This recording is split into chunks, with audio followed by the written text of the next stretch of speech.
Assalamualaikum warahmatullahi wabarakatuh. Waalaikumsalam warahmatullahi wabarakatuh. Alhamdulillah al-qail fi kitabillah wa innaka la'ala khuluqin azim. Asyhadu an la ilaha illallah al-malikul haqqul mubin wa asyhadu anna sayyidana wa nabiyana Muhammadan abduhu wa rasuluh sadiqul wa'dil amin.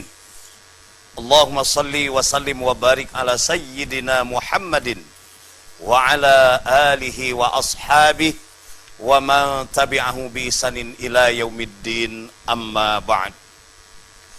Ayuhal hadirun, usikum wa iyaya bitaqwallah wa ta'atih la'allakum tuflihun.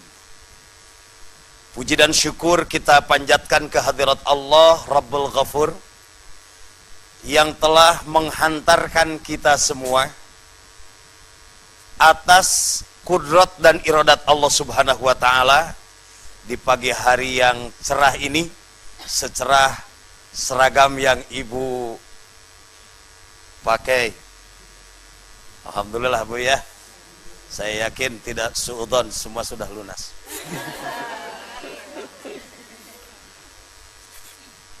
Hanya karena izin Allah kita bisa berada di tempat ini.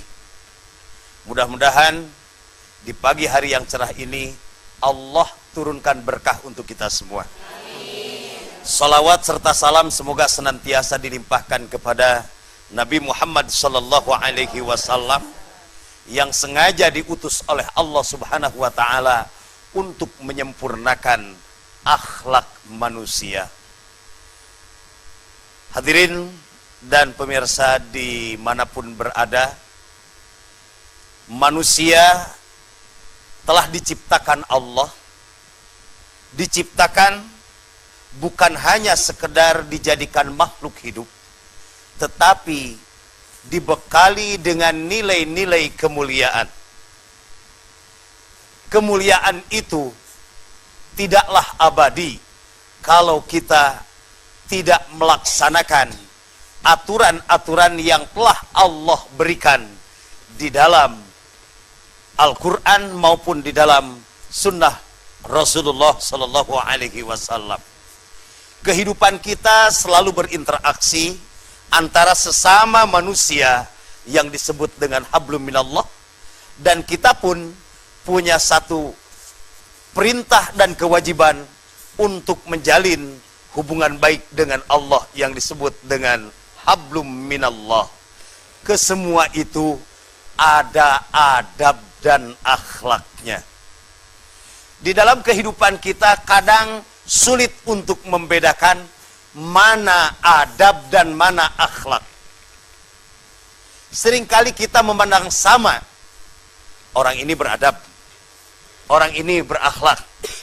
Sementara di dalam pengertiannya ada sedikit perbedaan. Apa itu adab dan apa itu akhlak? Kita tidak akan mengambil definisi yang terlalu rumit, karena yang paling rumit itu dalam aplikasi, Ibu. Sementara dalam definisi tidak begitu rumit. Adab adalah satu tatanan nilai kebaikan, sikap dan perilaku hasil daripada pendidikan sehingga manusia bisa diarahkan kejujurannya melalui takdib. Takdib itu pendidikan akhlak. Seseorang bisa dididik kejujurannya sehingga bisa menjadi jujur. Seseorang bisa melaksanakan sesuatu dengan baik karena dengan pendidikan yang baik. Hasilnya itu adalah adab. Kemudian, kalau akhlak itu sendiri adalah satu sikap dan perilaku yang sangat dipengaruhi dengan nilai iman dan ketakwaan. Sehingga munculnya akhlak yang mulia yang disebut dengan akhlakul mahmudah, ataupun akhlak yang buruk yang disebut dengan akhlakul mazmumah, itu sangat dipengaruhi oleh sifat iman dan ketakwaan seseorang. Salah satu gambaran ketika seseorang keimanan kepada Allahnya kuat, berserah diri, sabar, karena landasannya keyakinan bahwa tidak ada yang menimpa kepada diri selain daripada ketetapan Allah Subhanahu wa taala, muncullah perilaku sabar. Itulah akhlak. Ketika seorang anak, punya anak ibu? Banyak anak? Soleh, solihah semua? Akhlaknya mulia semua? Ya Rabbal.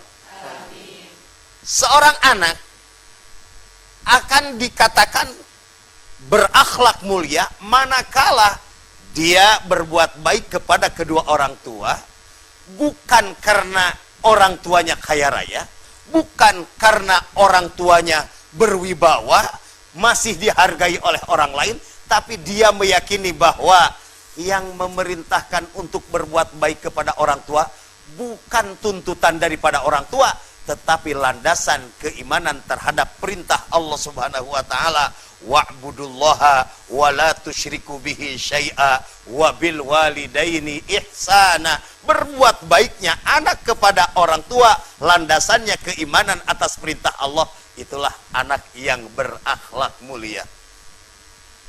Jadi belum tentu orang yang beradab dia berakhlak, tapi setiap orang yang berakhlak pasti dia beradab. Makanya ketika Rasulullah Shallallahu Alaihi Wasallam ditanya, Ayyul mu'min afdalul imanan, mukmin mana mukmin yang paling unggul? Rasul menjawab, afdalul mu'minina imanan ahsanuhum khuluqa. Dan ketika ditanya muslim mana muslim yang paling hebat, maka Rasul pun menyatakan, afdalul muslimina islaman ahsanuhum khuluqa. Muslim yang paling baik adalah yang paling baik akhlaknya. Bahkan ketika ditanya amal apa yang bobotnya akan memberikan nilai kebaikan luar biasa di dalam timbangan amal nanti, maka Rasulullah menjawab, husnul khuluq, akhlak yang baik. Akhlak yang baik ini merupakan satu nilai yang dipengaruhi dengan keimanan dan ketakwaan seseorang. Salah satu contoh yang ada di dalam surah Ali Imran 133. Di ujung ayat ada kalimat, wallahu yuhibbul muhsinin. Allah mencintai kepada orang yang berbuat baik. Artinya orang yang berakhlak baik. Di awal ayat Allah menyerukan, wasari'u ila maghfiratin mir rabbikum wa jannatin arduhas samawati wal ard u'iddat lil muttaqin. Surganya disediakan untuk orang yang bertakwa, isinya adalah akhlak mulia. Apa akhlak mulianya? Alladzina yunfiquna fis sarra'i wad dharra, orang-orang yang menafkahkan hartanya baik di waktu lapang ataupun di waktu sempit, tanpa nilai keimanan, meyakini bahwa setiap perbuatan baik akan mendapatkan balasan, maka seseorang akan sulit melakukan pengorbanan, memberikan pengorbanan kalau tidak dilandasi dengan keyakinan terhadap jaminan Allah Subhanahu wa taala. Di dalam ayat lain Allah memberikan jaminan li'anal hasanat bi asyri amsalihha, setiap kebaikan Allah lipat gandakan minimal 10 kali lipat. Dengan keyakinan itu lalu timbullah akhlak sakhawah, artinya akhlak kedermawanan. Itu tidak akan pamrih dan tidak akan mengharap pujian dari manusia. Kadang-kadang begitu kan Bu ya, kalau kita tidak dilandasi dengan keimanan, berbuat baik saja harapannya ingin dipuji orang, atau seperti tidak ingin dipuji orang padahal ingin dilihat orang. Bu, mohon maaf kalau amal itu harus ikhlas, tidak boleh ingin dipuji oleh orang lain. Kemarin saya buat masjid di kampung habis sekian miliar, saya tidak pernah ngomong sama orang-orang. Kita aja yang di hadapannya sudah tidak dianggap orang, Bu. Apa sebab? Pengorbannya belum menjadi akhlak yang mulia karena bukan dilandasi dengan bentuk keyakinan atas jaminan Allah Subhanahu wa taala. Tapi ketika seseorang meyakini apa yang telah Allah janjikan jamin, maka pasti akan timbul akhlak yang mulia. Alladzina yunfiquna fis-sarra wad-dharra wal kadhiminal ghaid. Salah satu orang yang yakin bahwa orang yang menyayangi sesama manusia, bukan hanya sesama manusia, sesama makhluk Allah, ar-rahimuna yarhamuhumur rahman. Orang-orang yang suka saling menyayangi, jaminan dari Allah dalam hadis qudsi, yarhamuhumur rahman, Allah akan menyayangi mereka. Sehingga ketika ada pancingan yang membuat kita marah pun, dia kadhiminal ghaid, mampu menahan amarah ketika marah. Yang paling susah, Bu, menahan amarah itu di kala marah. Kalau kitanya lagi enjoy, tidak marah, gampang untuk menahan amarah. Yang paling susah apabila menahan amarah ketika, tapi wajah-wajah di sini mah insya Allah lagi sabar di sini ya, Bu ya. Ibu tidak mudah marah kepada putra-putrinya karena bukan karena anaknya tidak nakal, tidak memancing, tapi dilandasi anak ini amanah dari Allah, wajib kita sayangi, dan sayangnya bukan karena melihat anak kita, tetapi perintah Allah untuk menyayangi anak, itu namanya akhlak. Karena dilandasi dengan nilai. Makanya Rasulullah Shallallahu Alaihi Wasallam oleh Allah di dalam surah Al-Qalam ayat 4, wa innaka la'ala khuluqin azim. Muhammad, sesungguhnya engkau berada di atas akhlak yang mulia, karena semua perilakunya bukan basa-basi ketika berbahasa yang baik, bukan mencari perhatian ketika beliau memperhatikan orang, tapi semua dilandasi dengan nilai-nilai keimanan dan ketakwaan. Seorang suami memperhatikan, menyayangi, bekerja keras untuk menafkahi anak dan istri, sayang kepada anak dan istri, bukan karena istrinya cantik, Bu. Ya, tetapi karena yakin dan beriman terhadap amanah yang Allah berikan, bahwa anak, istri, keluarga yang lain wajib dijaga, dipelihara. Ya ayyuhalladzina amanu qu anfusakum wa ahlikum naro. Beriman terhadap perintah Allah, muncullah tanggung jawab. Makanya tidak akan ada suami yang marah-marah kepada anak dan istrinya ketika capek bekerja, karena ketika capek saja bukan merasa dituntut oleh yang namanya makhluk bernama istri atau anak, tetapi merasa ini adalah kewajiban dari Allah Subhanahu wa taala, diimani, muncul akhlak tanggung jawab, sabar, dan ketika menjalankannya pun akan muncul nilai ketawakalan. Itulah hakikat daripada akhlakul karimah, muncul sikap dan perilaku yang baik yang dipengaruhi dengan nilai keimanan dan ketakwaan. Berbeda dengan adab. Adab merupakan sesuatu yang dilandasi dengan pendidikan yang baik. Baik diimani atau tidak, kalau menumbuhkan, membentuk kebaikan, itulah adab. Dalam Islam, baik adab atau akhlak, dua-duanya ini akan membawa kemuliaan dunia dan akhirat. Bahkan kalau adab, itu dipengaruhi juga oleh kultur dan budaya. Walaupun bisa saja adab berbeda-beda, tetapi akhlak tidak bisa.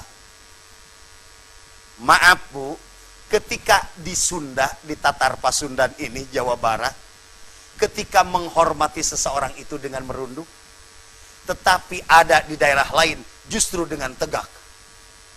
Bahkan ketika lihat bapak-bapak di kepolisian atau di militer Menghormatnya itu bukan menunduk, tapi dengan apa? Itu adab yang berbeda.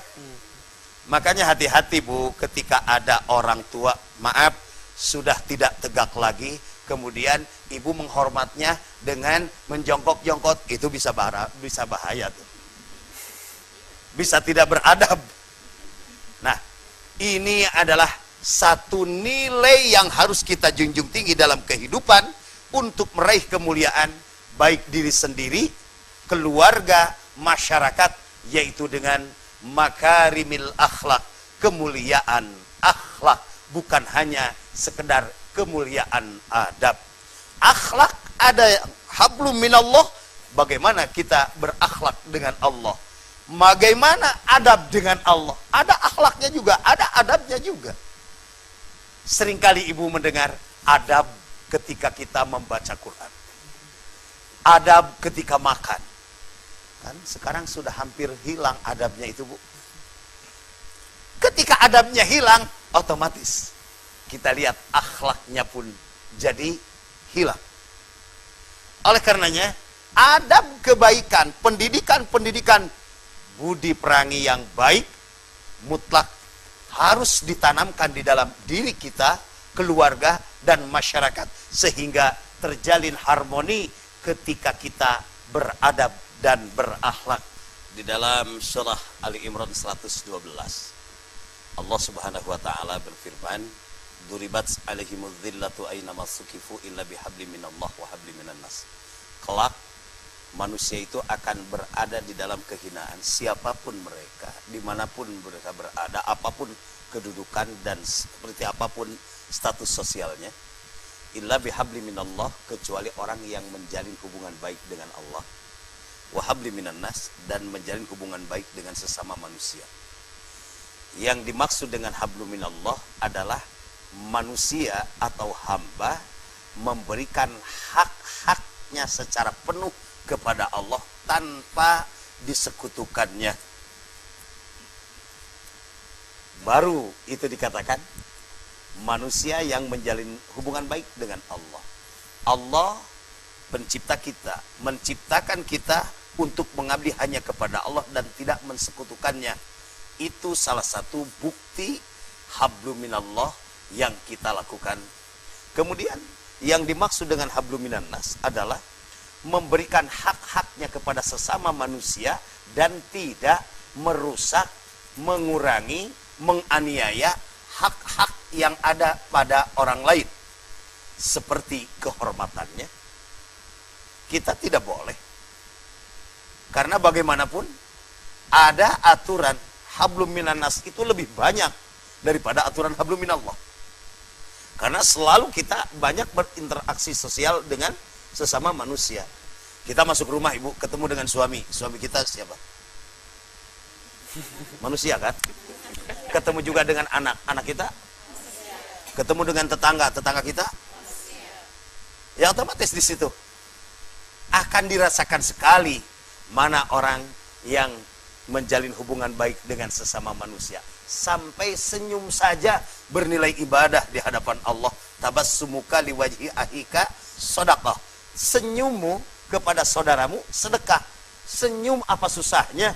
Tapi Allah Subhanahu wa ta'ala, Rasul memberikan nilai yang luar biasa sedekah, karena itu adalah hablum minan nas.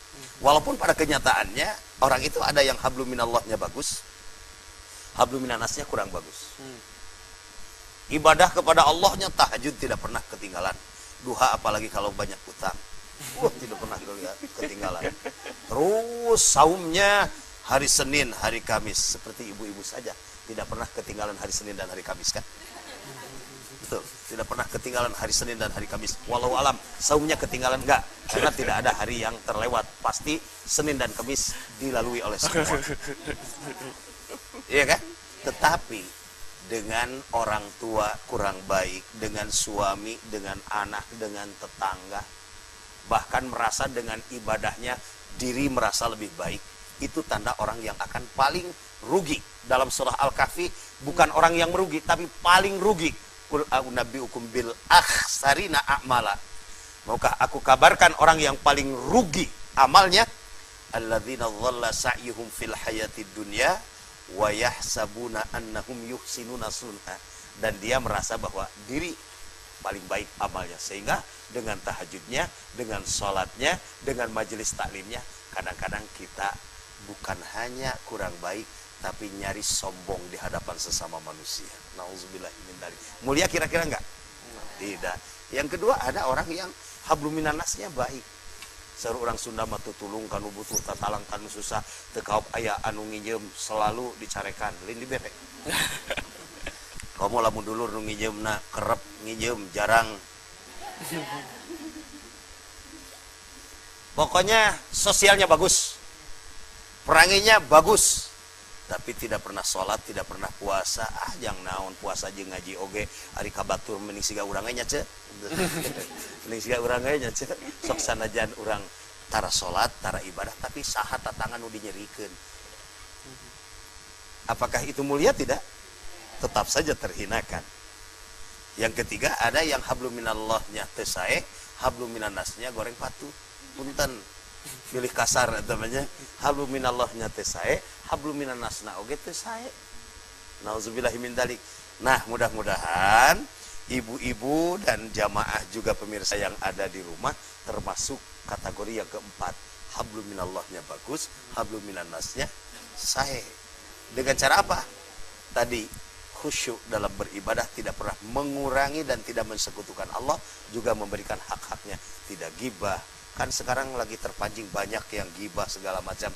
Aturan pergaulannya bisa dibaca lagi di dalam surah Al-Hujurat dari mulai ayat 9 sampai ayat 13.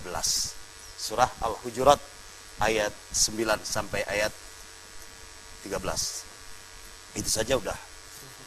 Kemudian dalam surah An-Nisa ayat 36. Itu hablum minallah dan hablum minannas. Wa'budullaha wa la tusyriku bihi syai'a wa bil walidaini ihsana wa bidzil qurba wal yatama wal masakin wal jari dzil qurba wal jaril junub was sahibi bil janbi. Ini luar biasa. Perintah ibadah kepada Allah, jangan mensekutukan. Hablum minallahnya cuma dua. Ibadah kepada Allah, jangan mensekutukan Allah. Tapi hablum minannasnya wa bil walidaini ihsana. Ibu kita manusia kan? Iya. Wa bizil kurba, kepada karib kerabat. Hati-hati kepada karib kerabat, jangan kalau biasanya ada orang yang kebaikan itu ditebar untuk orang lain, sementara saudara hanya mencium wanginya saja. Maka ingat, dalam hadis Bukhari, as-sadaqatu lil fuqara sadaqatun. Ketika kita bersedekah kepada orang fakir yang tidak ada hubungan kerabat, nilainya sedekah. Tapi ketika kita bersedekah kepada orang yang ada hubungan kerabat, shadaqatun wasilatun, nilainya adalah nilai sedekah dan silaturahmi luar biasa. Wabidil kurba wal yatama wal masakin wal jaridil kurba, tetangga dekat, tetangga jauh, kemudian sahabat-sahabat yang jauh kita. Masya Allah.